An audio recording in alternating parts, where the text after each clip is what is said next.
So we're just going to have to speak up loudly. We have a wonderful range of people to speak to this evening. First and foremost, Professor Mead, who's a professor of public politics and public policy at New York University. It's no overstatement to say that he is probably one of the world's leading welfare reform academics. He's also probably one of the people who's most influential in passing America's gigantic 1996 welfare reforms, cited as one of the most important welfare reforms anywhere in the world. He's been over speaking to a whole range of think tanks this week and meeting policymakers. Steve Fothergill is going to be doing a quick response to Larry. He's a professor at Sheffield Hallam University and has thought in great detail about the specific groups within these large bodies of people on welfare that we think about. He's thinking about particular types of people within, say, incapacity benefit or in particular areas, and breaking down these big aggregates into things we can think about more usefully. And Debbie Scott has years of experience at the very, very front line of welfare reform and employment creation, helping people, tomorrow's people, to find work. So without any further ado, it's my great pleasure to be able to introduce Larry Mead. Thank you.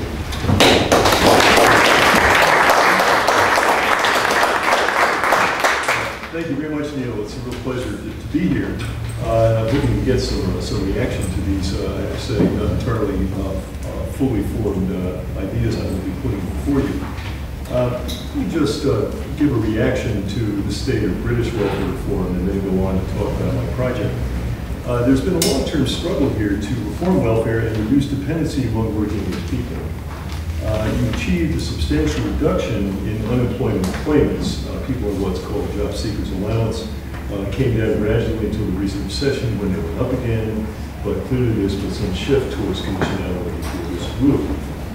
Some reduction also for lone parents who now have a benefit where they're expected to take some steps towards looking for work, and as a result, there's also been a decline for them in their benefits.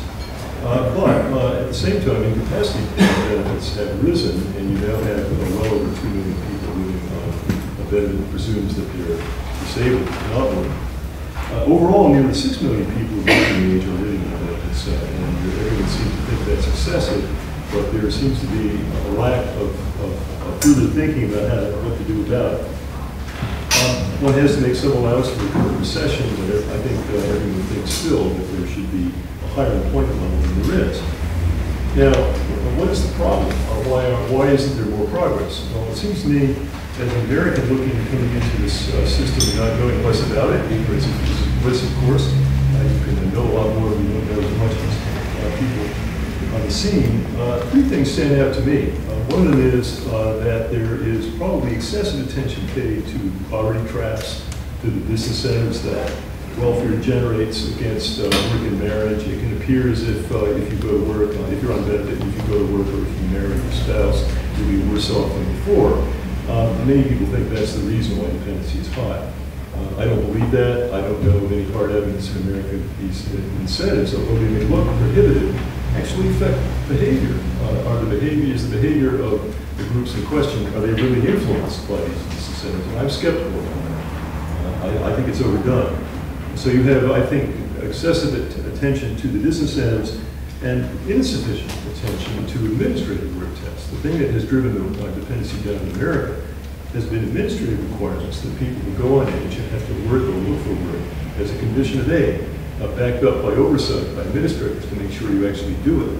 That is what has reduced dependency for us. But about that, there's a lot less attention in Britain. And the third thing is there's a fixation on the benefit system. The idea is that we're going to promote hard work. The way to do that is by reforming the welfare system. Well, that's certainly part of the answer, but there are many other policies and programs that influence whether people work, and they also should be the subject of attention. And in contrast to these features, in the American welfare reform of the 90s, a lot less attention was paid to benefit disincentives. Essentially, we wrote off that approach because it had not been successful in the past. And the story is a little more complicated, and I'll get into it if you're interested. But we didn't rely on changing the benefit incentives Instead, we paid a lot more attention to administrative work tests, and these are a great deal more forceful in America than they are here. And we also used other policies outside the welfare system, including child care, health care, wage subsidies, training programs. A lot of other dimensions came into promoting reform. Now, I want to describe a project I've been working on recently about putting poor men to work because it illustrates the value of the American approach. The focus here is on poor men, on men who are below the federal poverty line. That was over 11 million in 2008. They also have low work levels, although very few are on benefits. It's not as if they're drawing some other source of income. They're simply surviving without regular employment. In 2008, only 42% of poor men worked at all, and only 14% worked full-time in a full year. Now, the usual explanation for this that you get from most experts is that men, like women who don't work, are often subject to various disincentives. It might be the disincentive to the welfare system, or it might be other barriers such as lack of jobs, lack of skills, lack of training, racial discrimination. There's a whole line of barriers that are thought to deter work. Now, this tradition of analysis suffered a reverse in the 90s because welfare reform showed it was possible to put most welfare mothers to work, in spite of the fact that they had appeared unemployable. Suddenly, they got jobs and they left the roles, and if that was true, then the barriers could not have been all that prohibited. The evidence for the barriers really wasn't very strong ever, even before that, and now there's a lot less reason to think that people really literally can't work in America. Now, my own view is the barriers are important, but they are more important once you're employed. It's actually employed people who suffer the greatest inhibition from the labor market and other features of the society. They're the ones who are limited by barriers. The barriers, however, seldom explain why people fail to work at all. Now, in light of that experience in approaching the men's question, few economists will say that the men can't literally work at all, but they will say they're discouraged by low wages. And it's true that wages have fallen in terms for men in the 70s and 80s and early 90s. And that appears to be the reason why they're working less as well. That's what many people think. I'm going to take my coat. It's really quite humid here.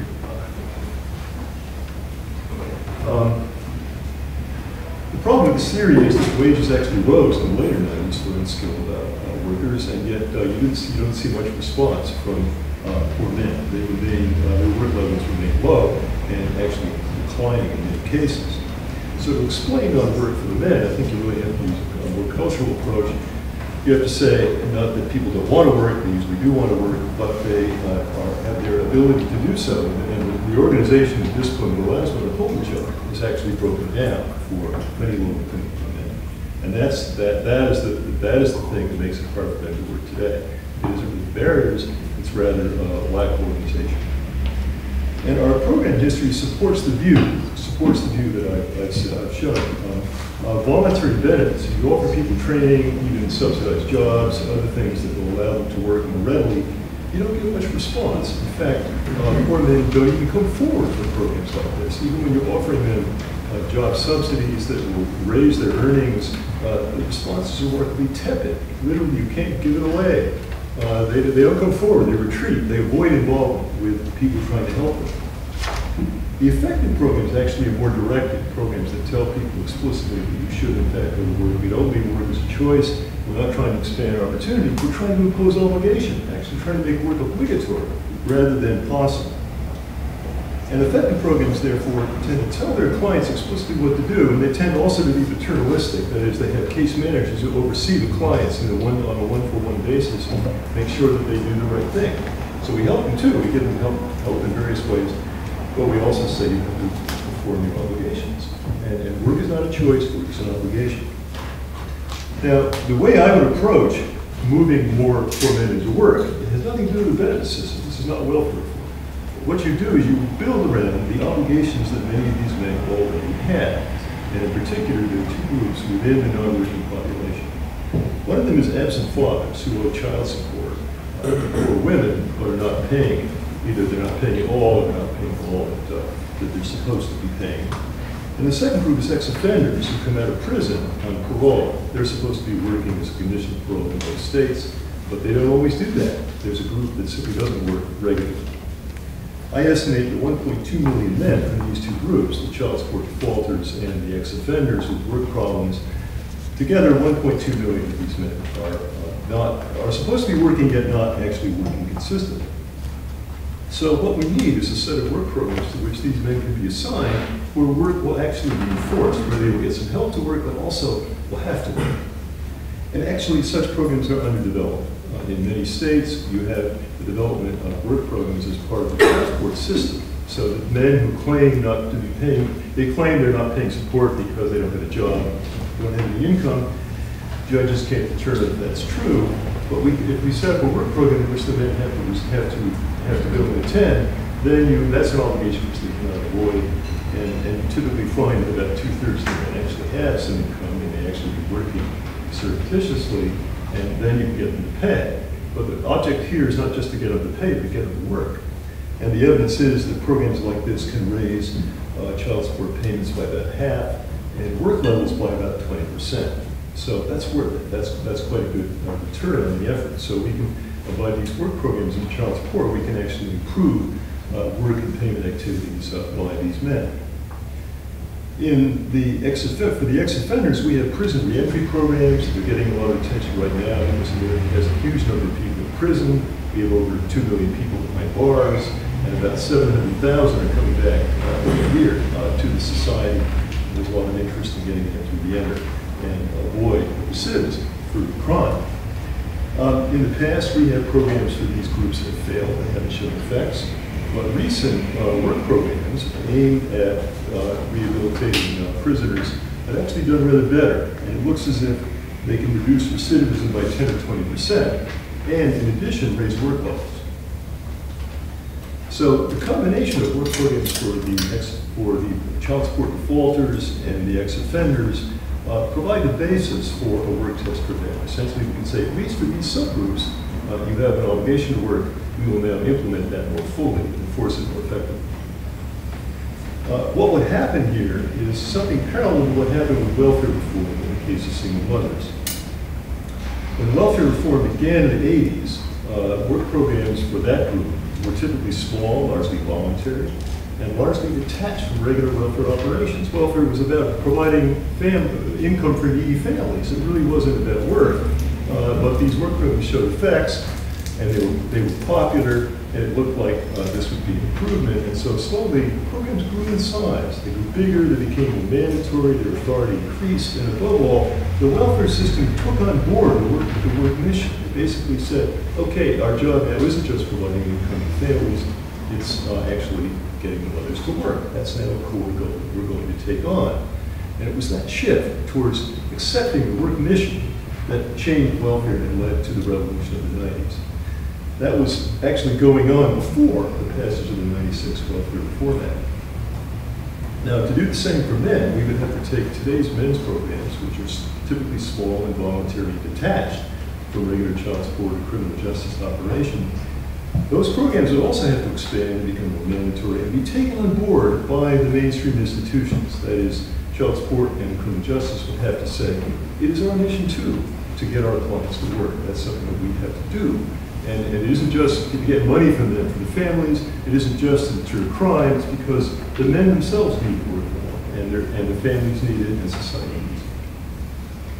Now, it turns out states are already doing this. One of the surprising results of the project last year was we did a survey of the states. We found that nearly half of them had already implemented work programs for child support defaulters, a surprising percentage. And in the criminal justice area, it was even higher. It was 2/3 that had work programs for ex-offenders. I also visited 6 states to find out what made them either innovators or not innovators in this area. And it turned out in the cases where where political officials were upfront and interested in the problem, you had radical change. And actually they were implementing serious work programs either in child support or in criminal justice. The most notable state here is Texas. Texas was a state that did very badly at welfare reform. They made major mistakes, which I'm going to if you're interested. But they learned from it, and they're doing a much better job with men's programs, and they actually have full-scale, statewide programs in both criminal justice and child support. So the world is now beating a path to Texas to learn about these MENS programs, the way it previously beat a path to Wisconsin to learn about welfare reform.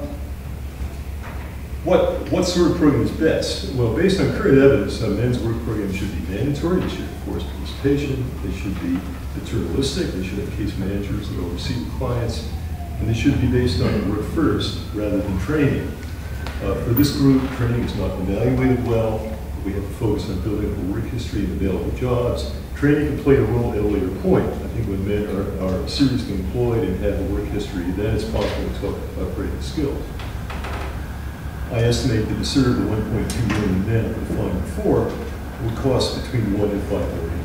That's between 0.7 and 3.5 billion pounds. So talking about some money, but not a huge amount of money, and it's offset with other gains that you would get, like higher child support, collections, and also reduced incarceration for crime. I recommend in the project that, although it's too soon to implement these programs nationwide, the federal government should promote their cautious expansion. We should be prepared to support states that want to expand these programs, like Texas, and we should also do more evaluations. Implications for Britain. Despite the substantial efforts, Britain is still really not implementing welfare reform fully. You get press conditionality to the point where people begin going to work directly rather than going on aid. Until that happens, you really can't say that you have solved your problem. There's also little sign here of any other strategy for getting men to work except welfare reform. As I mentioned, that seems to be what people think when they talk about raising the work level for men. They talk about welfare reform. Well, that's part of the picture, but it's not the only thing, and you should consider implementing work programs of the kind that I described. Two general conclusions. One of them is that the problem of dependency and getting work levels up is not primarily an economic problem, the way it's often seen. It's really an administrative problem. It has to do with building up the administrative structure so that you can meaningfully expect people to work as a condition of aid. And finally, it's a political problem. One reason why people avoid working in America is that there are lots of ways to support yourself besides working, and even despite you not going on welfare. So if you require people to work as a condition of aid, some will simply leave aid without going to work, and you wonder how they survive. There's lots of ways to survive in a British society, and therefore it's not enough to withdraw benefits and assume that's going to do the job. You have to have rather a more sense of a positive obligation to work, that it's part of your responsibility as a citizen, if you can do it, to be employed. And that should be expected, and we should promote that through leadership, through public opinion, and so on and so on. That's the final solution. Finally, public opinion has to say to people that working is expected. Even if you can survive some other way, you should be a regular employee, because that's what your family and your society requires. Okay.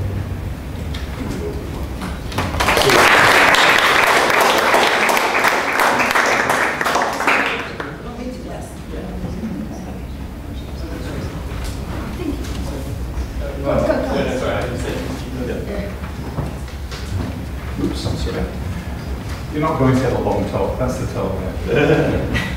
But I do have one advantage over everybody else in the room, I suspect, or most of the people in the room, which is that I've actually read Larry's full paper. I think it's a very interesting, challenging, good read, actually. I'm glad I read it.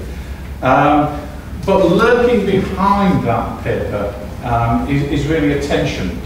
A tension between the question, are we looking at a labour supply side issue here, or is there still something that's about labour demand?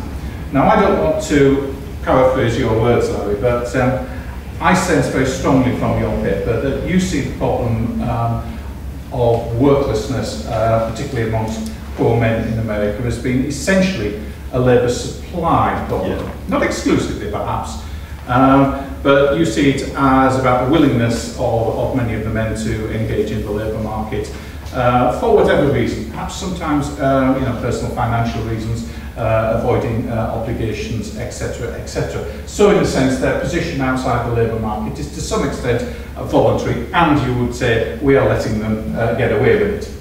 Now, don't get me wrong, I don't come into this from a totally softly position of thinking that you should never crack the whip at all over benefit claimants. But I do think we have to look a little sceptically at policies that rely exclusively on supply side interventions to get people back into work. In particular, I would say there are occasions perhaps when it is justified to put pressure on claimants, indeed to pitchfork them, if I can use that slightly pejorative term, into the world of work. But that time may not be now in Britain, when we're still only just emerging from a deep recession, and the place is certainly not the older industrial areas of northern England, Scotland and Wales, where we have extraordinarily large numbers out of the labour market. Okay, let me just step back from that controversial point for a moment and just flag up three background issues. Firstly, we've always got to be careful, I think, in reading across from US experience to what might be done in the United Kingdom. Some of the issues which Larry raises seem to me to be very distinctive to the United States, and I think particularly the extraordinarily large prison population you have. 2.3 million is quoted in your paper, which I thought, wow, you know, I think we've only got about 80 or 100,000. That's also jails, local, it's not just prison. Yeah, I mean, these are extraordinary. So we have, in the United States, you have extraordinarily large numbers of men, principally, emerging from prison, who, you know, often have difficulty in finding paid employment. Second background point to all of this, when we talk about worklessness, we need to be very clear about exactly what we are talking about. There's a terrible tendency in public debate to equate worklessness with unemployment, and even more narrowly with claimant unemployment here in Britain. I hope by now many of you realise that the big numbers of workless individuals on benefit in Britain are not on job seekers allowance. They are on incapacity benefits. Even in the depths of recession, we still only have 1.5 million men and women on GSA compared to 2.6 million out of the labour market on one form or another of incapacity benefits. The third background point I would make is that whereas Larry has focused on what can we do to get poor men back to work, we ought to remember that this problem of being out of the work on benefits in Britain is also a problem of women, including women on incapacity benefits. If you strip out the men in the 60s from the figures, and women drop off onto state pension at 60 rather than 65, the number of under 60-year-olds on incapacity benefits, the ratio between men and women is 52-48. We have almost as many women out of the labour market on incapacity benefits as we do men.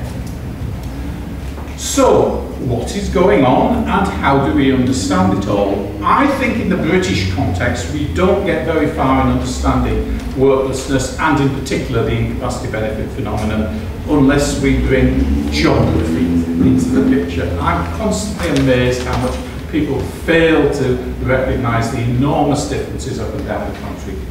The incapacity benefit problem is not primarily a problem of prosperous southern England. It's a problem of older industrial Britain. If we roll together the IB numbers with the GSA numbers and the numbers of lone parents out of the labour market on income support, then at the extremes, 28% of all adults of working age in Blaenau Gwent district in South Wales are out of the labour market on those benefits, compared to just 5% of adults of working age in northeast Hampshire in Mead district. An enormous difference. And that difference tells us, it certainly tells me, that the demand for labour matters. And if I could just amplify that point, there are two key observations which point to a labour demand problem. One is that those extraordinarily high benefit claimant numbers in older industrial Britain are a new phenomenon. They did not exist a generation ago. A generation ago you had much smaller numbers out of the labour market on incapacity benefits. The incapacity benefit numbers only began to spiral away upwards when the industrial closures began to happen. And paradoxically, we have more on incapacity benefits in those places now when fewer people have been exposed to the injurious effects of working in coal mines or steelworks or shipyards or heavy engineering plants than we did a generation ago. And the second thing I would point to justify demand mattering is the fact that in large parts of southeast England, we actually have very few people out of the labour market on incapacity benefits. We've sustained an IB claimant rate of 2, 3, 4% of adults of working age across large swathes of southern England for a generation or more. These figures all, to me, point to the existence of substantial hidden unemployment on incapacity benefits in older industrial Britain. Probably around about 1 million hidden unemployed, but it's hidden unemployment of a particular kind. These people are not necessarily ones who are active job seekers, they're not committing fraud, they do have real health problems, but these are people who would have been in work in a genuinely fully employed economy, which we haven't got in those parts of the country. So what do we do about it all? And here, my recommendations, in substantial part, I think would diverge from Larry's. Where I agree with Larry is that you need intensive help and support for individuals. I think you refer to it as paternalistic programs in your full paper. In other words, it's no good just bringing people in for the odd work focused interview. You've got to hold their hands and indeed, you make sure that they do all the things that they promised to do, and you help them once they are starting work, etc., etc. You've got to address their particular problems and their particular obstacles to work as well. That's fine. But what you've also got to do, if you really want to get the numbers down on benefits in this country, is have economic regeneration in the areas where the huge benefit numbers are concentrated. Economic regeneration does work. During the long economic boom from about 1993-94 through to 2008, it did bring down the numbers on job seekers allowance very substantially, even in older industrial Britain. And once you got the numbers on job seekers allowance down in around by 2002-2003 down to historically low levels, economic growth began to erode the numbers on incapacity benefits as well. The unfortunate thing is, of course, that economic growth has ground to a juddering halt. And that is still leaving us with, in many cases, 20% of all adults of working age out of the labour market on benefits in some of the worst areas. And how we get out of that situation, I really don't know at the moment. It's going to be a long haul to revitalise the economy, especially in the context of large public expenditure cuts.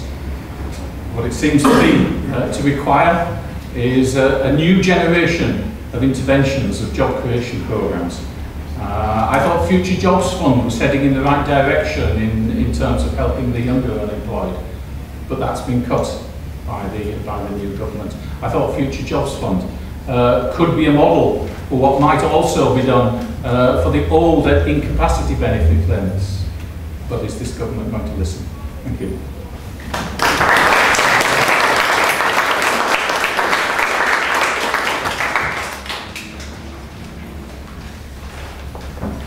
Well, good evening everyone. I hope you're enjoying this evening and getting much from it.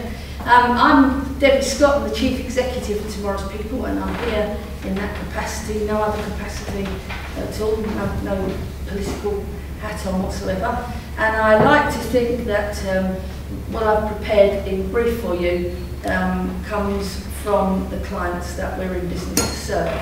So if an ITN reporter was here, I'd say I was here from the Frontline, telling you what it's like for the people that we talk about, but to try and put some human face on it. Tomorrow's People exist to help those furthest from the labour market to get and keep a job in all economic cycles. It's the thing we focus on, it's the thing that matters to us. In fact, it matters sometimes more than life itself. that we actually get people into work. When Tomorrow's People started, we have a fundamental belief that's never left us, that work is the best route out of poverty, and it is the best thing for people to keep in good condition and have something in their life to which they're achieving. You are correct that the labour market is struggling around the country, and you cannot put people into work if the jobs do not exist. But that should not in any way stop us from working with people to keep them in the position where they believe that when the job comes they can do it, and that they'll be given a good opportunity in that way. So we think that anything we do have to be employer and labour market led, but completely people focused. Those who are furthest from the employment market need good quality support. They don't need the okey-cokey programs where it's here one day and gone the next. They actually need to know that there's something for them that is going to be consistent, good quality, and is going to enable them to achieve. We feel strongly that getting back to work is a journey. For all of us in this room, if we were without work, the journey for every single one of us would be different. And in fact, the greatest thing we can do is we can go on that journey with people. Paternalism, I don't mind what you call it, but the fact of the matter is we've got to go with them, and we've got to take them on that journey. There'll be different modes of transport, there'll be different geographical journeys, there'll be different distances to be travelled, but we have to make sure that we take people through the process with us being consistent and in their lives. And so we stand full square behind a system that says work is the right thing, everybody who can should work, and that we should look at the system we have in place in this country at the moment and see how we can make a work reality for the people that we're in business to serve. From far as Tomorrow's People's concerned, we think we need to change the language. We would like to get rid of the term benefit from the English language, although not the support and the financial help that gives individuals, because we see so often that at no fault to the individual that the unintended consequences of the system is that somehow people make a decision to be on benefit, and in fact it's better to be on benefit than it is to go to work. We actually think that you've heard of the community allowance. We actually think that a community wage, a future jobs fund, it was good. I'm not so sure that the activity of the future jobs fund has been lost, although maybe the terminology has been lost, but we need a future enterprise fund. We need to get people thinking about enterprise and thinking about how they might, in their own way, be involved in running their own business if it does nothing but give them the work ethic and give them for what they understand. And so we would like to see the benefit vocabulary go from the English language, and right from the word go, people thinking that they're on some kind of wage, and for that there is a responsibility for them to do things not just for the community, but for themselves, to keep themselves in good condition. We'd start with young people. If we thought we died and gone to heaven, this is what it would look like. That no young person left the education system without something positive in their life. So they may go to an FE college, they may go to university, they may go to some training apprenticeship, they may indeed go straight to work with some personal development. But for young people for whom that does not work, we would like to see them on a community wage, and we would like to see them working in the community, improving themselves, but knowing that it is incumbent on some work behaviours. We feel that behaviours have to change, and we have to change the system. I come with a letter which can say far more eloquently anything that I could say to you this evening, but let me read this to you. It says, "To whom it may concern," and we have permission to read this to you this evening. "I attended Tomorrow's People in a certain location, and I'm on one of their programmes, doing community challenges and working towards qualifications. I attended a school and achieved 9 GCSEs. Today, I received a text from Sainsbury's offering me an interview for a price and advertising controller at the Kent store, which which I applied for this week. I currently live in a foyer and claim income support and housing benefit. I receive £101 per fortnight and pay £16 per fortnight service charge. If I had to pay full rent, it would cost me £352 a fortnight. I'm currently using the income support for food, clothing, toiletries and general living expenses, and at the moment I have an ever-increasing debt mounting because of the service charge. The government states that I should be able to live on the amount of money I have coming in, and I truly believe if I lived in social housing, the full cost of my rent would be met, but more importantly, I would be able to work to pay the rent. I telephoned an office to inquire about any help that could be given to me, if I could still receive, if I secure the job, which is for 12 hours a week at £6 and 7p an hour.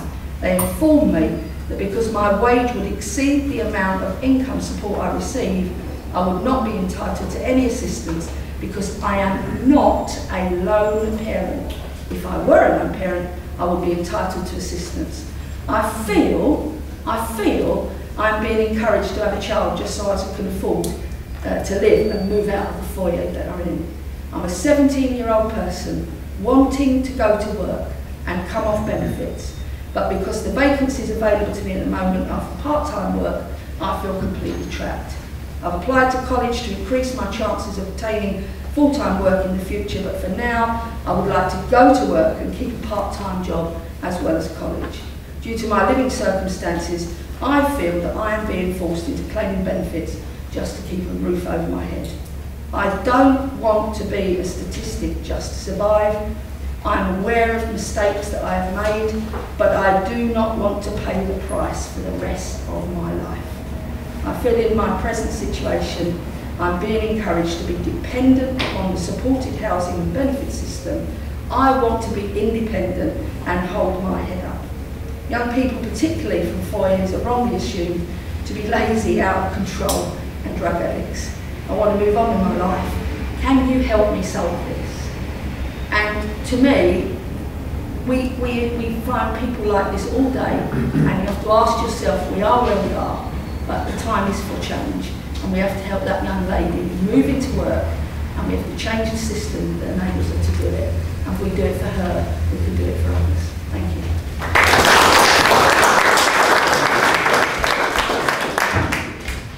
Well, Larry, Steve, they're fantastic and very, very stimulating contributions. We've now got a little bit of time for questions and answers. I'm sure you're all bursting with questions. It would be very helpful if you've got your hand up and also say where you're from too. Just to get us going, I thought I might just ask the first question, which is about what is called in the jargon conditionality, the kind of conditions we put on people receiving benefits. As you mostly know, in the UK we've moved quite a long way towards that kind of thing. So after 12 months you would be put onto a New Deal programme, or flexible New Deal programme. But basically what happens in the UK is that we wait for 12 months to see who gets the job, and at the end of that we start to try and put some pressure on people to move into labour market with these kind of schemes. Now, the new government have talked about moving that point forward to 6 months. We haven't really had the discussion in this country about doing anything like they've done in Australia, where they try and triage people right at the start of their benefit claims. Look at whether you've claimed before, look at the sort of person you are, because of course we can't give those kind of welfare programs to them because they're very expensive, but unless we have some kind of triage, then we can't bring the date where you get them forward for those who most need them. The starting Larry, also for you, what's your thoughts about how? The irony is, if you make the work demand immediately, it may seem as if you then have to have larger work programs because you have a larger population than if you waited a year or two to see who's left after they've departed. It may seem that way, and yet the work demand is made up front has the effect of diverting many people from applying for aid at all. And so the caseload then falls, and you're left with many fewer than you thought. So actually, to make the work demand up front is better. That's what we found, rather than waiting. So this is Wisconsin, you walk in the door. Yeah. So then if you say it's about work, but you wait a year to expect anyone to work, it isn't really about work. It's about entitlement. And to change that up front has a dramatic effect on the message. Then we say welfare is at work, and then we'll supplement your wage if you need it. But you work first, and then we give you aid, rather than now where you get aid and then maybe later you'll have to work. No, I mean, we've always believed, even if somebody's really very close to the labour market, the minute they are out of work, they should get help. And, you know, if somebody's in good condition, if they're motivated to look for work, then help them look for it. And that's not necessarily a costly thing. But the cost of not doing it, you run the danger of people becoming, you know, the spiral, becoming depressed, and they end up being the hardcore in the future. So let's get help to them sooner rather than later. And is our job centres and our system good at doing that work? Now you've got me, haven't you? That's something I've seen no research on. Does anyone who's studied to what extent the job centers actually make that message clear? Or is it still entitled? Are they focused mainly on giving people aid which they see them as entitled? Or do they say clearly this program is now about work? I'm hearing mostly the former. I read the stories, the anecdotes are that benefit advisors are focused on giving people what they're entitled to and not on saying clearly this program is about work. You know, I think you're falling into the trap that I was highlighting earlier with sort of equating worklessness and claimant unemployment GSA. Whilst in general terms it may be true that we have not placed large conditionality on benefit claimants, a major change is now in train. For years, of course, we've required GSA claimants to look for work on the condition of receiving benefits. But we've never asked anything of the capacity benefit payments, who are much larger in number. Legislation went through Parliament last year, and from the autumn of this year it will begin to be implemented in terms of action. But in future, all but the most severely ill IB claimants, or ESA claimants as it now is, will be required to sign up to plans to progress towards work. Conditionality will for the first time be introduced. Now, progressing towards work is not quite the same as looking for work. It can involve, you know, undertaking mental or physical rehabilitation so that you are better able to take work in future. It can involve training. But the days when that great mass of claimants, who are the biggest single group by a huge margin, were just left to sit there, are rapidly disappearing. Now, some of you might say, you know, that's great, but there is a downside as well, because we are applying this conditionality not just to new claimants, but also to that existing stock of claimants. You know, they're going to start getting called in, put through new medical tests, even if they still qualify for incapacity benefits. You know, they're going to face all of these new requirements. And at that juncture, which will begin from the autumn of this year, I think there are a great many people who are going to turn around and say, look, I'm not in the best of health, I'm in my 50s, I have no formal qualifications, there's a recession on, and I live in the Welsh Valleys of all places, and you still expect me to find work. And they've got a point, frankly. Still expect me to progress towards work. I think there could be a lot of wasted energy and effort in drawing up these progress to work plans that leads nowhere. Wasted energy? Well, I don't necessarily agree with that. Most people don't necessarily agree with it, because it's about not just, the ideal is to get people into work and keep them there. We must never shy from that. But to just leave people just because, you know, it doesn't appear that the vacancies are there or the opportunities are there, whilst being realistic, it's about getting people in the best possible condition that you can in their minds. And I think we owe it to people. And there are many people that we deal with who have been written off, and we've managed to help them. Now, can we manage to help them in the numbers that they exist? I don't know, but we shouldn't give up on people.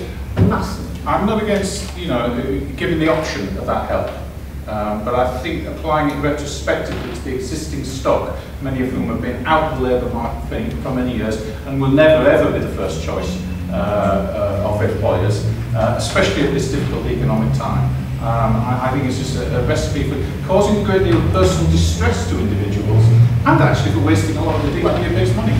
I think you raised a good point about causing distress to people, because nobody wants to do it, and it's got to be done or undertaken in a way that doesn't do that and is respectful of it. But still, I do think people should have the opportunity, because when you talk to people... I'm not about denying the opportunity. No, but when you talk to people, actually a lot of them want to work. But everybody tells them they can't. We might circle back to that. Yeah. The gentleman in the gold tie. Oh, that's right. It's not a Lib Dem tap. Just to be clear. Thought you were from the government. Floyd Millen from Yes Minister. Just a couple of things, 3 things, and 2 of which I take issue with the Professor. The first thing, I think, the emphasis in the debate we're hearing now is around the emphasis of whether the primary aim of the government is to reduce the overall benefit spend, or whether it's primarily to get people into work. These 2 things can work very closely together, but they can also be conflicting. The last administration, the last year and a half, 2 years, they were pushing heavily to reduce the overall benefit spend. The new administration are looking primarily, so last administration looking to get people into work. This one's looking to reduce the spend, and therefore it has a very different policy emphasis. And there, it takes us to the point where we say work programs are the thing that we need to use to get people into work. However, unless you look at the implications of the risk factors, such as if a man or a woman goes into work, issues around caring, is being in work actually better off for them, and all the evidence shows that for many, in fact, it is not. I think the issue I take issue with you, Professor, where you say that as part of citizenship, one has to accept that being in work or taking work is a part of that citizenship. I mean, if you look from Plato through to Marshall, you know, citizenship was never anchored on being employed. It was based on something else. And I don't disagree with you that we have to have a new emphasis, but we can't just have, you know, blatant work programs just set up, just push people into work, which in the end may not be sustainable. Ian Duncan-Smith is actually along the right track at the moment when he's looking at ensuring that people are better off, reducing the 51 benefits into maybe 2, and also look at the full journey and work with providers. So I think the American approach is very, very punitive. I think you, in terms of the UK, you missed the trick. I think citizenship is not based on work, it's based on other societal civic values. Let me say on your 2 points, in my discussion with number 10 this morning, and also with other people with ties to the government, I've been struck by the fact that the agenda isn't simply to cut spending. That's what I thought it would be when I came here last weekend. I didn't expect to see much movement on conditionality or the development of new programs. But what I'm hearing is a substantial interest in those things, despite the budgetary situation. So that's encouraging, and I think it's a little more positive than you're suggesting. On the second point about what citizenship requires, it's true that Titmuss and earlier thinkers didn't explicitly say that work was a condition of citizenship, but they did in fact assume it. And in Beveridge, there's a concern that providing benefits is going to lead to voluntary work, where people simply stay out of the labor market when they could in fact be working. And also, although Titmuss is thought to have rejected any idea of an economic citizenship, actually in later thinking, beyond the books that we know best, he actually changed somewhat and began to talk about the need to promote work. So that isn't entirely clear. And even if there isn't an explicit statement of this effect, the idea of there being benefits that shield someone from the market presumes that you have a largely working class population which is steadily employed, so that non-work is an exception. The idea that you can have a right not to work, which is what the welfare state has turned into being for many, that really would be rejected by defenders of socialism. And the idea that that's somehow implicit in socialism is, I think, wrong. I think, in fact, socialism is premised upon there being a work ethic which is taken seriously. I know a gentleman next to the wall here. I was just going to say that the increase in conditionality, which I agree with, is kind of premised on this rights versus responsibility idea. With this increase in responsibility, there must also be a concurrent increase in rights. So, for example, for lone parents, you also need an increase in the rights to flexible working and childcare, things like that. And should responsibility be leading rights, or should it be the other way around? Is it fair to impose conditionality without a concurrent increase in flexible working, things like that? Yeah. Well, it's enough to say that in the American case, although we haven't got explicit parental leave policies or anything like that, we do have actually limited parental leave policy. It's not funded. You don't have a right to get income while you're out of work. Although that's true, the American welfare reform is not about saving money, and the the savings that were made in grants as people went to work were spent and more on support services. The goal was to get people working and not to save money. The other thing I should have said in my initial presentation, although I talked about work programs that would enforce work for these men, I also favor an expanded wage subsidy for them to make sure that work pays. And we need to couple help and hassle as we did for the welfare workers. We need to say, yes, you will have to work, but we will also make sure that you can have a living wage by so doing. And actually, the work subsidy is much more expensive than the work programs, as a matter of fact. So I'm not flinching from that. I think the goal here is not to save money, the goal is to get people working. I had a question from my James work and sort of technically about migration, and then the Professor's been talking about the geography of worklessness. There's been a massive amount of migration in the last 10 years, but not so much of it perhaps from the industrial heartland to the south, but from Eastern Europe and wider Europe to the south. Just comment on that and the role of migration in employment. Yeah, I think this is one of the great tragedies of the British labour market actually over the last few years. We really missed a trick here. The later phases of job growth and the economic boom, you know, if we're honest and the statistics tell us what happened, it didn't actually, you know, lead to extra employment by and large for, you know, indigenous British workers. It did lead to an expansion of employment of migrant workers, even in some of the older industrial areas. And that occurred because the bits of the jigsaw that we didn't have in place was support for individuals, intensive support for individuals on benefit, particularly in capacity benefits, to re-engage with the labour market. You know, we got those with contact with the labour market, you know, largely back in again by 2002, 2003. You know, the JSA claimants, the numbers were low. But the IB stock had become truly detached from the labour market and were almost immune to that later phase of economic growth. And we did miss a trick. And it's very sad that we're only now, you know, putting in place this sort of conditionality, which might have worked much more effectively 5 years ago. The story actually on immigration is similar to America. We've also had a huge influx, actually mostly lower skilled workers, not like the Polish plumbers, but people from Mexico and other places in Latin America, also from Asia. Some of them are highly skilled, the bulk are low skilled, and their presence proves that jobs are in fact available. And now, I have to admit, at the same time, the impact on the labor market has been smaller than one might think. And it's not as if these groups prove that the native-born poor cannot be hired, that they've been displaced by the immigrants. That's too strong.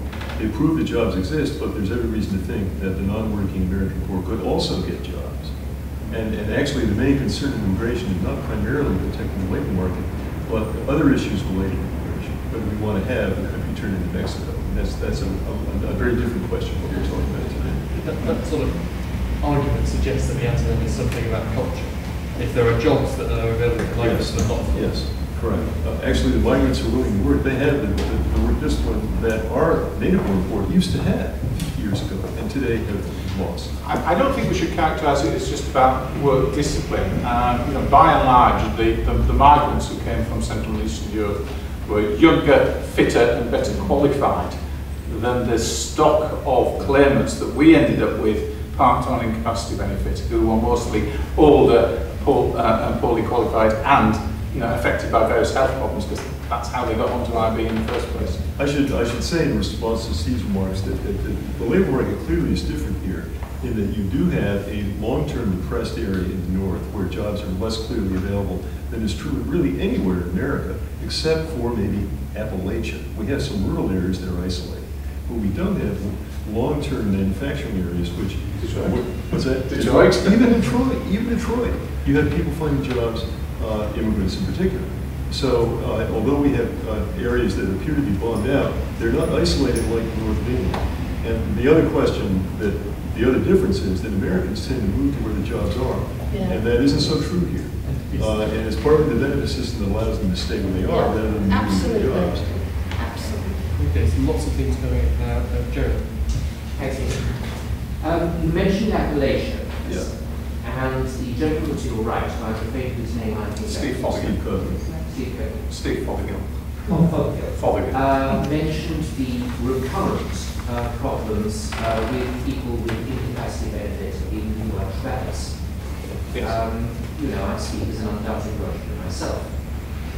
What I wondered was, being that Professor Mead talks about macro-leisure, does he have any knowledge of work programs in, let us say, places such as West Virginia, which might to some degree be comparable with the Welsh Valleys, given the entrenched mining culture in those places, or for example, in Western Pennsylvania, and how relevant might these be, as an example, for us in trying to actually that is an interesting the old industrial areas of the North Wales and Scotland. That is an interesting parallel. We did have some evaluations of early welfare work programs in the 80s in West Virginia and in Virginia, where there were not enough jobs in rural areas. And in the case of West Virginia, they did in fact create jobs for that very reason. And it wasn't very many, it wasn't seen as successful, it was costly, and the impacts were not as great as some other evaluations, et cetera, et cetera. But it is more or less the thing that I think Steve is suggesting for some of the areas in the north of England. And that would certainly be worth considering, but I'm not sure that it's, you also should consider mobility costs to get people who were the jobs on. And that might not work for people who are elderly and who are clearly at the edge of their working life. The younger people, either on disability or otherwise, it seems to me one can reasonably say if you're living on benefit, you should be prepared to move to where there at least is a possibility of employment. As I say, this is not now a problem in America. We really don't face this problem. We have mobility, and we also have jobs available virtually everywhere. Can I just say, I've certainly seen literature, by the way, on the American coal mining areas, which does suggest that to a smaller extent than in Britain, the same phenomenon has happened of the disability roles being the way in which the slack in the labour market has been absorbed. Now, that's sort of doesn't comment on what you do about it, but the process is of diversion of unemployment onto sickness and disability benefits is alive and well in the United States too. Another thing that I think is true in both countries is to some extent you have flow from the programs that are now subject to a work test to those that are not. So probably some reason why we have moved into disability here is because of the Job Seekers allowance and the conditionality on that. And in America, welfare reform drove some others off cash aid into disability programs. Some more questions to gentleman by the wall here back. Yeah, another question belongs to me. You talked a lot about compulsory work programs in America, but you didn't have to tell us what type of work people do. So I was just wondering what type of work people who work in healthcare do. Well, they get usually low-paid service jobs of various kinds. Working at McDonald's, sweeping the street, cleaning office buildings, cleaning hotels, various things. I mean, it's low-skilled service employment, which typically is a couple of dollars above the minimum wage. It is not survival wages, but it's enough to live on if you work serious hours, and you also claim remaining benefits, because even after you're working in America, you now can get the income tax credit, which is conditional on work. You can still get food stamps, and you may get other benefits, so you will subsidize health care. So we continue to give benefits to people after they're working. I think there's a common misconception that if you go to work in America, you lose everything. No, you actually get some things you're not otherwise qualified for. We've shifted our welfare state away from supporting people outside work to supporting people in work. Yeah. And some think that's a problem because we assume we can employ people in the current environment. You may say that jobs are less available. But actually, the indications are in America, the work problem is primarily above the poverty level. It's the main employment problem we have right now in recession is middle-class people who lost middle-class jobs and who now don't want to take lesser jobs because they're committed to a certain lifestyle which they need a certain middle-class income to maintain. But amongst those that I'm talking about in this project, these low-income men, the community groups say that they can still work. And last year when I did my interviews, the labor market was worse than it is today. And local officials said almost uniformly jobs are available. Steve, is there something to say about kind of culture in the UK here? The crass story about IB is, you had a good job in manufacturing or heavy industry. You don't want to take a service sector job you think is demeaning. That's the sort of the cliche of. I think that cliche was true in the 1990s. It's a different generation now. I mean, the ex-miners, the ex-steelworkers who went on to IB in the 80s and the early 90s, they've frankly mostly dropped off onto state pension now. Mm-hmm. What they've been replaced by is the group in the labour market who has the greatest difficulty in holding on to work, which tends to be, yes, people with poor health, but also people with very, very poor qualifications. I mean, our survey work, you know, is identifying 60% of all IB claimants having absolutely no formal qualifications at all, not even a CSE or a GCSE. I mean, this is appalling. So, you know, poor health, poor skills, and to some extent, it's the group with poor motivation. I mean, some people with poor health will hang on to a job like going deaf, but other people, you know, just think, I can't cope anymore. I'm going to give up. So you now have actually a group on incapacity benefits which is more problematic than it was 10 years ago. And the numbers are roughly the same as 10 years ago, but the nature of the group has changed. It's no longer the skilled people who are made redundant. It's, you know, the real bottom of the labour market people have been marginalised. Discussion from our local council. Thank you. Angela Hardy, I'm a councillor here in Westminster, which, as you look around, you think is a very wealthy place. But in fact, throughout London, and certainly in Westminster, we have, in fact, we have the most rank ward in London, and of course it's linked directly to worklessness.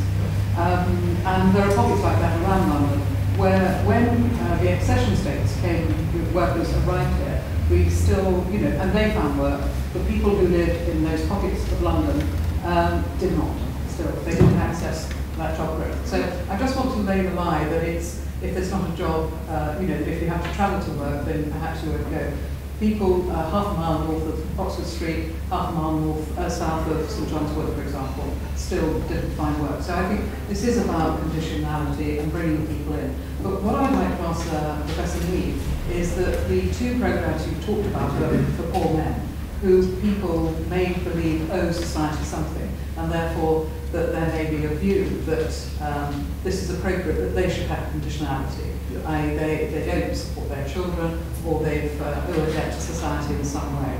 And I just wonder what you've been doing, or looking at, I hope, for young people, or for women, or others who don't sit into those two well, for areas. women, that would fall mostly, I assume, in the traditional area of welfare reform, where we had single mothers living on benefit, and we, without doing much, well, we also increased their benefits, but we conditioned them on employment then. So we say to that group, we will help you and you will do more than before, but you now must work. So the mothers, I think, are what's different in Britain is that you haven't really put pressure on the single mothers yet. They are facing some requirements for activity, but nothing like what we've done. So that would be our response to that. For youth, depends whether they're subject to any kind of work expectation. In my men's project, I haven't tried to invent a new obligation. It's a matter of enforcing the one we already have for the child support defaulters and people who are coming off prison. They are supposed to work now, and it's a matter of enforcing that more completely. I haven't contemplated a more general work obligation for men, where you would in some way create an enforceable obligation for the population as a whole. That seems to me to go too far, and the politics would not support it. I mean, the nation, after all, we're not in the interest of working as a goal in itself.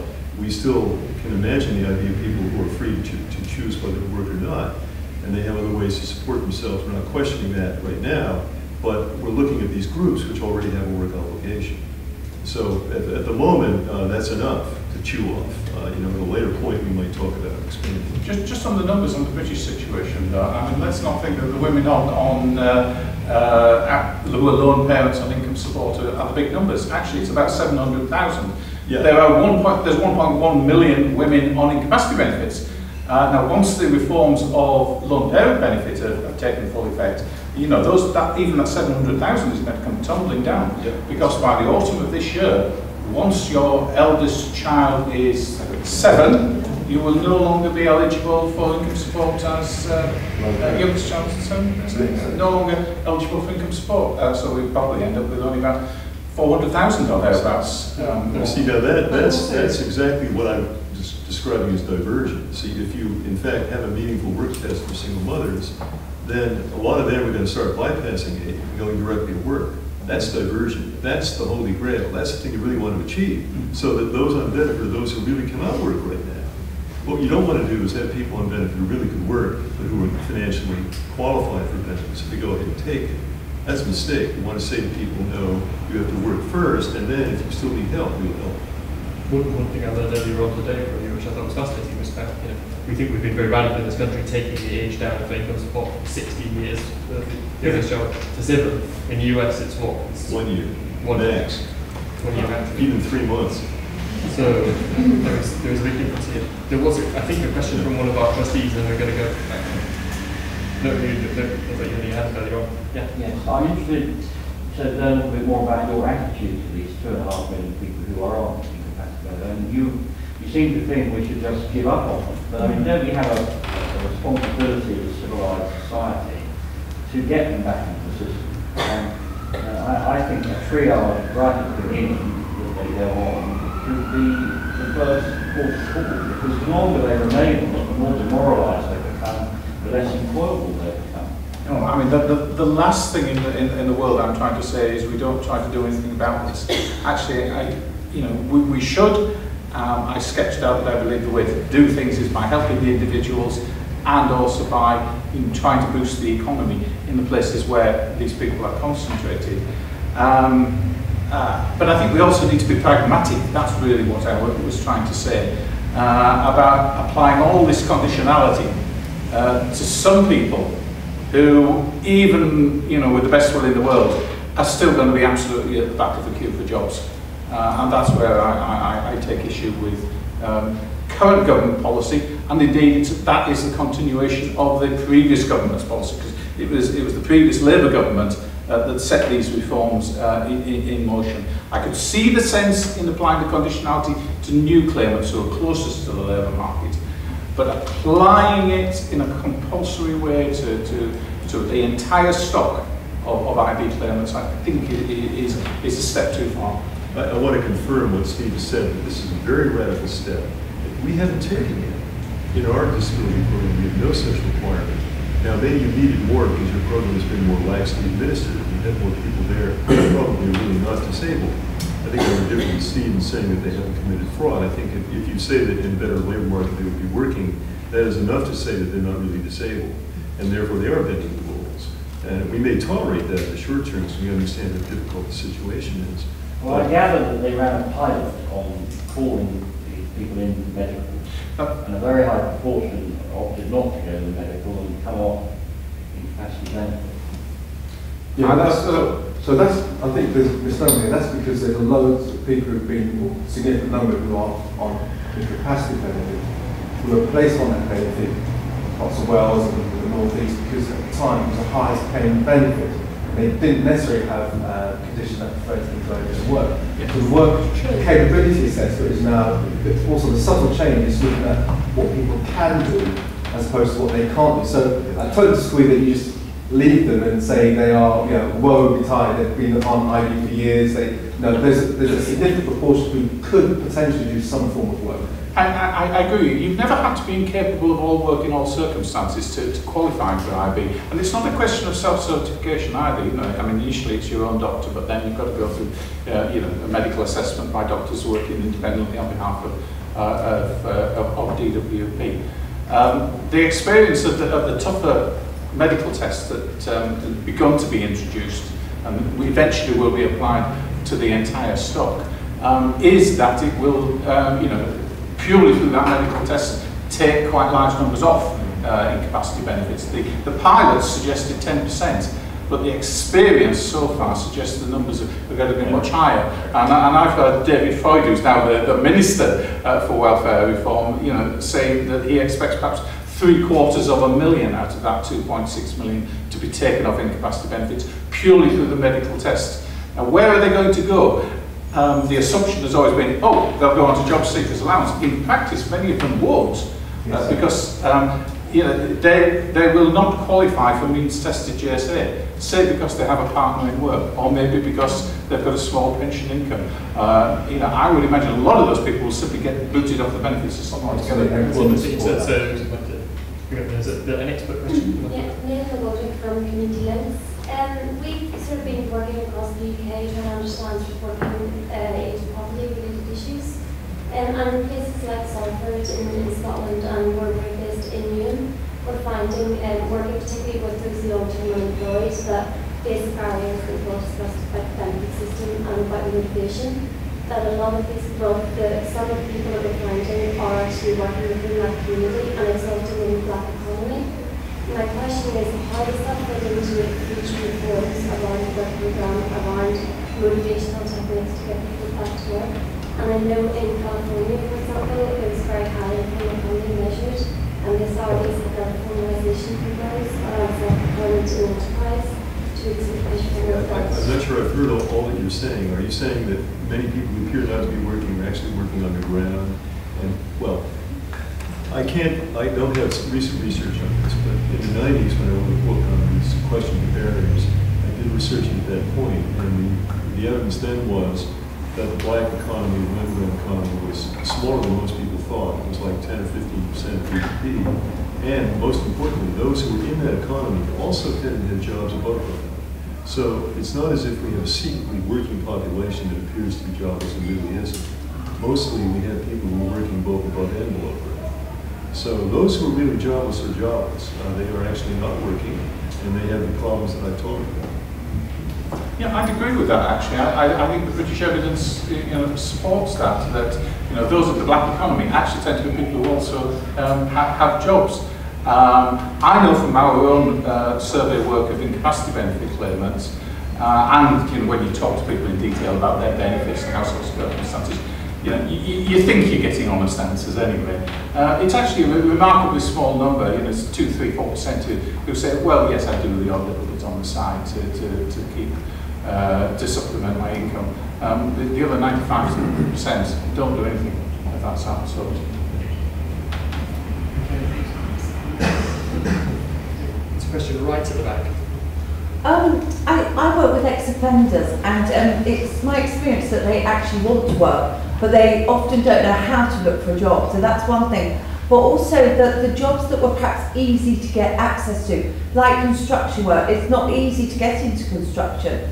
So, people coming out of prison who probably would have turned up at a construction site and they said, oh, you've got boots and a hard hat, now have to have a CSCS card. So then, once you link them into that, the construction site then wants people who are experienced. So, and you mentioned that in the States, that people coming out of prison should be working. But again, we find that the resistance from employers and the ease with which they can now get a CRB check done. Organisations that I can't see why they should have CRB checks are having them done. What happens in Criminal Records Bureau check, where everything will come out. So even for really low risk jobs, people are being asked that because it might knock up against children or vulnerable adults. So what's the position in the States with companies and businesses employ people with criminal records, and what checks are done? Well,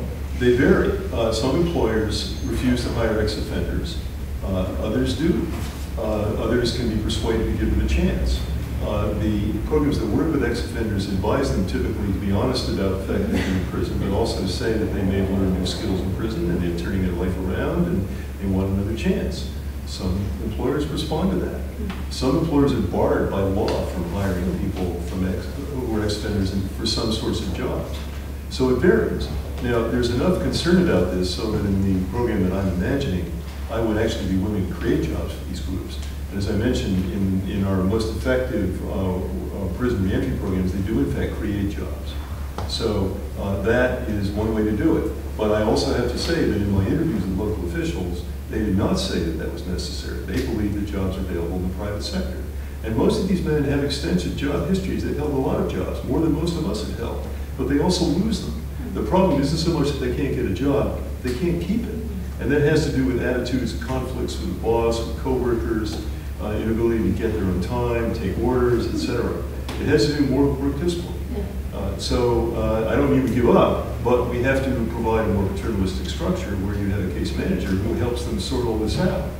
Well, I mean, we don't give up, and we actually find that once they get a job, they actually do keep a job. But everything at the moment is looking at cutting benefits, getting people back to work, but actually what I'm thinking is that something's got to come from the other side as well, because if you have people that want to work and are doing everything they can to get a job, I mean, a lot of the people that I'm working with, they can't get paid work at the moment, they get voluntary work. So they're actually contributing something, but they really do want a paid job, and I think something's got to come, as I say, from the other side. I'm prepared to create jobs. On the other hand, some of the jobs you mentioned, like construction, that's relatively skilled. I mean, there you have to have some specific skills, and that may not work for many people coming out of prison.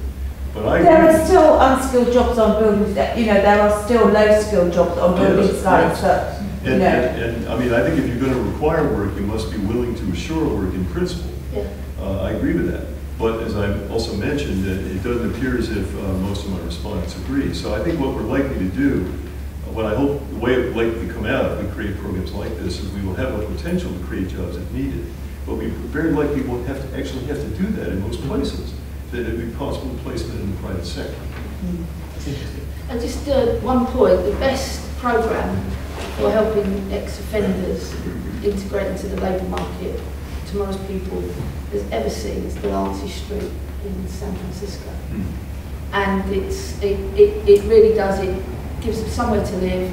They run their own businesses that they work in, so they get a good CV over 3 or 4 years, and the success rate of moving from there into paid employment in the private sector is outstanding. Well, we have a big carrot, because if people get work and then they show they're paying their rent, after 4 months, we will help them to move into private rented accommodation, and they get £1,000 to do that. They don't have to give it back. So there's huge incentive, and they really, they really do want to get jobs. But I do think that it's got to be the routes back to work need to be looked at. It's not just the route of benefits, the route into work.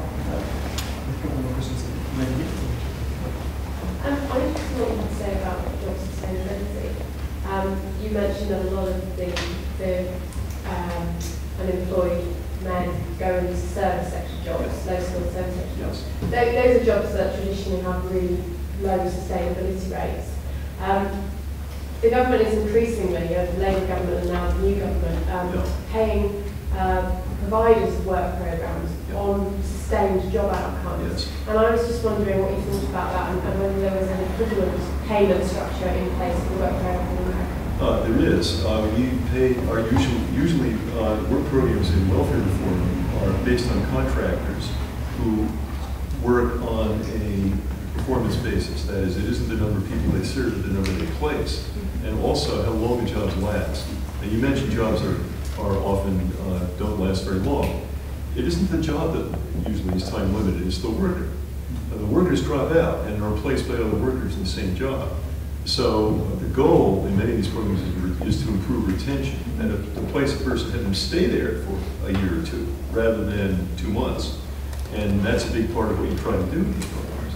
That's another reason why you need journalists. You need to have case managers who follow them into the job and sort out problems on the job that otherwise cause them to leave. Now, that sort of thing is a relatively new creation in the UK. Yes. Are there some lessons from how you pay for these things, how you get the right incentives in the US? Yeah, actually the main development on this has come out of a program in New York called America Works. This is a private sector program. Actually, it's a proprietary company. And managers who run it are very creative, frankly, very contentious, very effective in selling this to the policy arena. They say you shouldn't, first of all, you should focus on actual jobs and not training. You should allow proprietary companies like themselves to compete for contracts, and you should pay for results. So we shouldn't be paying employment programs because they serve a certain number, but only if they place them.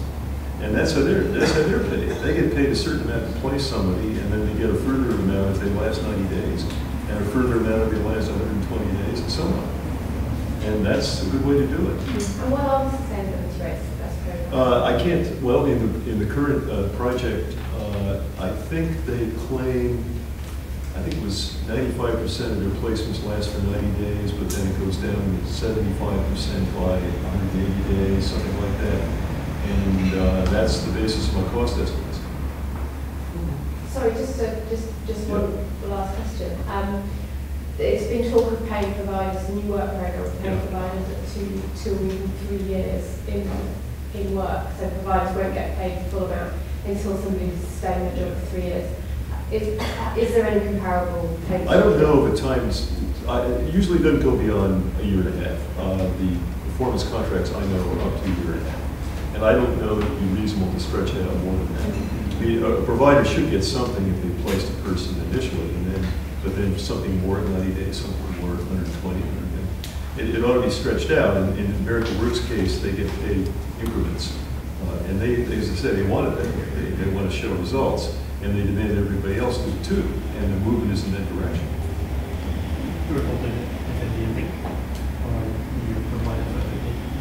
We did very small amount. Was your thinking on what the right way to pay for all these things? Well, I think the commissioning process and what the government want to buy is very important. If they want to buy sustained jobs, then that's what they must buy, and they must set the benchmarks. And you're absolutely right. They're talking 1, 2, 3 years. I think the danger there is they're not just contracting out the provision of purchasing sustainable jobs, but they are contracting out the securing of the working capital from other people. And if you're going to pass all that risk on to people to deliver those results, then there's got to be some acknowledgement in the contract. We can't have it always. I should say that there's a fear if you go over performance contracts that programs will have an incentive to creep and to serve only the most employable because they will be easiest to place. Yeah. And that's why you also have to pay for these increments for where you get extra money for retention. And also you may have to pay more for people that are particularly hard to place. And there's been some research in America showing that programs that optimize performance measure may not actually optimize impact. That is, the change from what would otherwise occur. Yeah. And we have to be careful here when we design this. And there is actually quite a bit of active interest in this in performance management area. That's something that's developed a lot in America, and I think there should be some interest in that here. So there's a very active discussion about that here. In the UK, there's shows how different pots for different types of people, different price tags out there, and also kind of algorithm about how long you've been out of work. Correct. Do you have a strong view on any of that? Oh, most definitely. I think that if you want to get somebody into work and keep them there, the journey that the individual is on will be different for everybody, and the cost to do the job, let alone save in the long term, has got to be recognised. Yeah. And you know, with the risk of causing havoc, you will get people who will bid for these massive contracts. They will promise the world. They will promise to do these things. They'll give figures, and they'll win the business. And then there's all hell breaks loose to try and make the best of it when they've got it. And they fail to deliver on what they promised. And if the government, any government wants, either I don't care, the private sector, the voluntary sector in it, then the commissioning process has got to be more sensible. Okay, let's save money. I don't mind being judged on success at Tomorrow's People, you know, because we've actually had Oxford Economics look at our sustainability rates, and after a year there's 76% at the time that the study was done, okay, which is a different economic climate, I agree. And so I don't mind that, but the payment terms and the commissioning's got to be. I should mention that you've heard about the Wisconsin welfare reform as the most radical in America. Among its radical features was public administration. This state set out to transform not only welfare, but the administration of welfare. And in the implementation of the act, of their reform, which predated the American reform by quite a bit, they went over to full-scale competitive contracting, where they forced the public welfare agency to compete with other providers for the right to run the new program. And the honors were mixed. Mostly the public agencies won, but in some places, including Milwaukee, the private agencies won. And then, after having selected the agencies, they then had full-scale performance management, where they set out performance indicators that these agencies had to achieve. And then every couple of years, they reassessed who was going to get the contracts. And they used past performance to set benchmarks for future performance. I wrote this up in my book on Wisconsin welfare reform, and it's among the most radical things that they did. I really think that deserves attention, because that's what we're moving towards. There's a gentleman who has been super patient. Jeff Masters from the Commission on Financial and Public Services. I just wanted to get to the bottom of this question about incentives. At the start, Professor Mead, you said that the British obsession is with those incentives. And then later on you talked about the earning income tax credit and how that boost incentives to work. And Debbie Scott, in your letter that you read out, it seemed that incentives to work were a key part of the issue there. Absolutely. So it's clear to me that incentives aren't necessarily sufficient to get people into work, but it seems that they are necessary. It turns out the most contentious thing I've said on this trip is to question the disincentives argument. Everyone is coming back to me about that. And in fact, at a previous talk today, someone finally gave me an empirical reason to think that incentives might matter. Apparently there's a clustering of lone parents at precisely 16 hours a week because this is where they can maximize their benefits. So that's evidence. Okay? I want to look at that further. I'm not totally persuaded, but at least that's empirical. And at 30 hours too. Right? What's that? And at 30 hours too, where you get what I'm suspicious of is people who look at these seem very prohibitive disincentives and they infer from this that it must be distorting behavior. We don't know that. We have to test it. We have to have some empirical evidence. And in particular, you don't have experimental trials, which we have on these questions, which allowed us to question the importance of incentives. So my response to the 16 hours would be to say, okay, those are people who are working. They respond to incentives, hence the clustering at 16 hours. But at least they're working. What I'm questioning is whether incentives have a whole lot to do with whether they go to work at all. See, what about the group that isn't working? Are they responsive to incentives? And my argument would be probably not. They're actually more likely to be responding to the problems of private life. And that's what we typically find. So I'm skeptical about this argument, but it may well be that I have overstated my case. I think I'm with Larry here, actually. I think we do overstate the importance of incentives in the context of the British debate. There are certain groups and certain very specific circumstances where, yes, the incentives do come into play. But one thing that's struck me over the years in all the research we've done on incapacity benefit claims, including colossal quantities of face-to-face survey work, is how infrequently the argument comes up if it's not financially worth my while going back to work. It's certainly it's certainly the case that there are financial incentives to be on incapacity benefits rather than on means-tested GSA in many household circumstances. But as to whether or not it determines whether you look for work, no. We ask people what are the obstacles to going to work. You have a whole list of other factors, above all health. Before you get to, I'm not sure whether it's worth my while. This is a very small proportion who I agree on this. I interviewed 60 local officials in Wisconsin about why the caseload was plummeting at the time that I interviewed. This is in 1995, and they had a strong work incentive both from the federal income tax credit and from the state income tax credit on top of that. 60 officials, not a single one mentioned incentives from these work subsidies as a reason why the caseload was falling. Not one out of 60. And I was not guiding them at all, just asking for the reasons. Okay. Then I also later queried. It might not be the tipping reason, that's what I'm saying, that it might not be sufficient in and of itself. But the idea that it's not necessary seems to me to be not made from either of your own. In your point is that if people are defined by their health status, of course they're going to talk about their health status when they talk about whether or not they're going to work, not about whether it's financially beneficial, because that would imply that they're cynically working the system. Well, what I'm afraid is you're going to spend enormous analytic effort and also some money in smoothing the disincentives and reducing the taper rates and all that. And you're not going to get anything for it. I'd rather have that money spent on conditionality, on the administrative structure. That's what really produces results. What's your reading on the kind of academic evidence about this? There's some natural experiments out there. There's times when we've introduced the worker tax credit, or we, in the 80s, cuts unemployment benefit for younger workers, for the under 25s. You don't think there's anything in any of that shows that there are big impacts from changes in financial incentives? I think it changes which benefits people are on. No. Whether or not it changes whether they're in work or not, I'm sceptical. I don't think the evidence necessarily supports that. Having said that, I would accept that in certain circumstances, for some people, there will still be disincentives, and those disincentives need to be tackled.